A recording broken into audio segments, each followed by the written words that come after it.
Assalamualaikum warahmatullahi wabarakatuh. Kami dari kelompok 12 yang beranggotakan Eriana Selanasution, Rizka Ayuanda, Zaihan Zona Safira, dan saya sendiri Nadila Mesaraguchi akan mempresentasikan teori organismik dari Kurt Goldstein dan Andreas Angel. Biografi tokoh akan dibacakan oleh Rizka Ayuanda. Biografi Kurt Goldstein. Kurt Goldstein lahir pada tanggal 6 November 1878 dan wafat pada 19 September 1965. Beliau merupakan seorang ahli saraf dan psikiater yang menciptakan teori holistik organisme. Goldstein belajar kedokteran di Universitas Breslau di bawah bimbingan Karl Wernicke yang fokus terhadap neurologi dan psikiatri. Ia meraih gelar sarjananya pada usia 25 tahun. Pada usia 36 tahun, Goldstein menjabat sebagai Direktur Lembaga Neurologi di Universitas Frankfurt.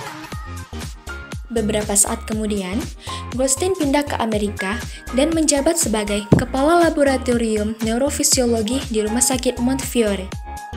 Ia juga mempelopori berdirinya The Institute for Research in Consequences of Brain Injury.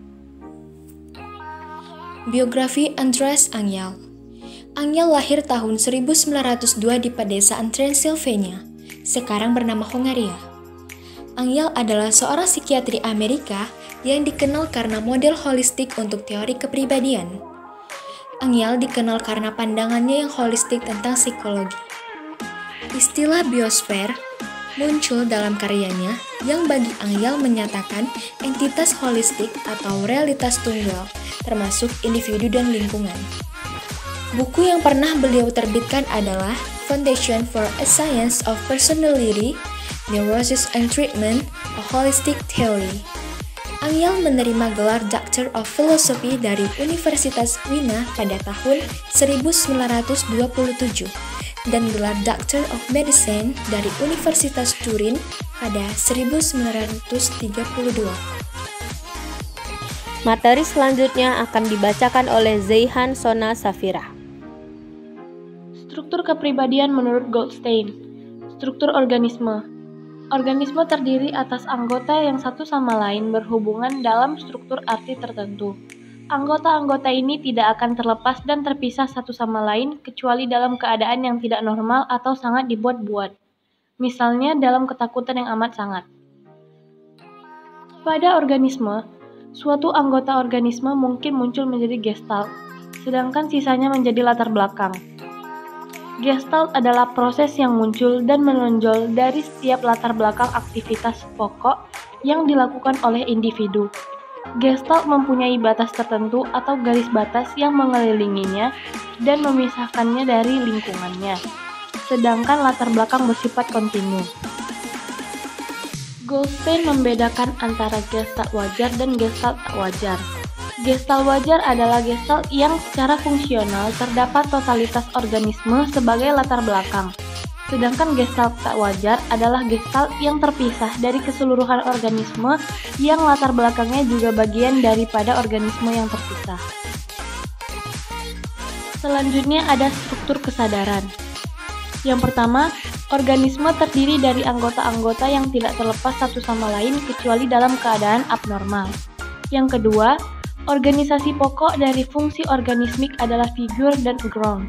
Figure adalah pusat perhatian, sedangkan ground adalah keadaan sekeliling yang tidak menjadi pusat perhatian. Struktur kepribadian menurut Andreas Angel.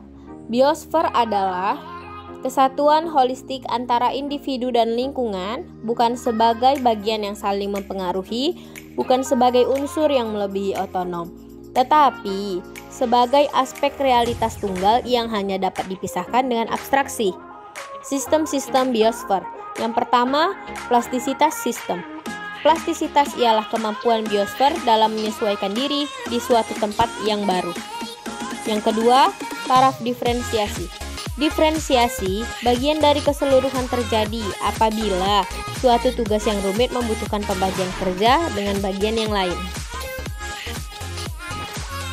Materi selanjutnya akan dibacakan oleh Eriana Selanasution. Dinamika organisme menurut Goldenstein. Dia ada dua proses. Satu, proses ekualisasi, dan satu lagi aktualisasi diri. Proses ekualisasi dia terdiri dua. Satu, adanya suatu sumber energi yang agak tepat dan terbagi rata dalam seluruh organisme. Dua, setiap kali stimulus mengubah tegangan, maka individu akan kembali ke keadaan rata-rata proses ekualisasi. Sedangkan aktualisasi diri, dia terdapat dari 5. Satu, motif pokok dalam diri seseorang adalah untuk mengaktualisasikan diri. 2. Aktualisasi diri adalah kecenderungan kreatif dari kodrat manusia.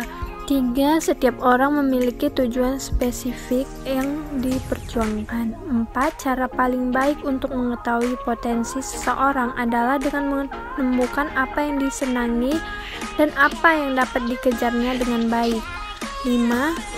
Lebih menekankan pada motivasi sadar daripada motivasi tak sadar. Sedangkan dinamika organisme menurut Engel, dinamika biosfer, dinamika sistem. 1. Timbul dan bekerjanya tegangan. Tegangan dapat timbul merata pada suatu sistem dan berpengaruh pada bagian-bagian. 2. Mekanisme setting dan mekanisme shifting. Kecepatan motoris tertentu dapat berfungsi pada perbuatan seperti menulis, menyetir. 3. Persaingan di antara sistem. Dapat terjadi pada persaingan di antara sistem yang satu dengan yang lain apabila bagian yang sama pada waktu yang bersama diperlukan oleh lebih dari satu sistem. 4. Segregasi sistem. Utuhan biosfer dapat terganggu oleh segregasi suatu sistem, sehingga sistem tersebut kehilangan kekuatannya untuk berhubungan dengan sistem yang lain. Peristiwa bionegatif. Apabila satu atau lebih proses dalam bagian mengganggu fungsi keseluruhan organisme, maka hubungan antara bagian tersebut dengan keseluruhan disebut bionegatif. Contohnya trauma.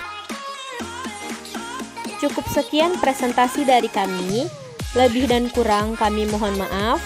Jika ada yang ingin bertanya, silahkan tulis di kolom komentar. Terima kasih. Wassalamualaikum warahmatullahi wabarakatuh.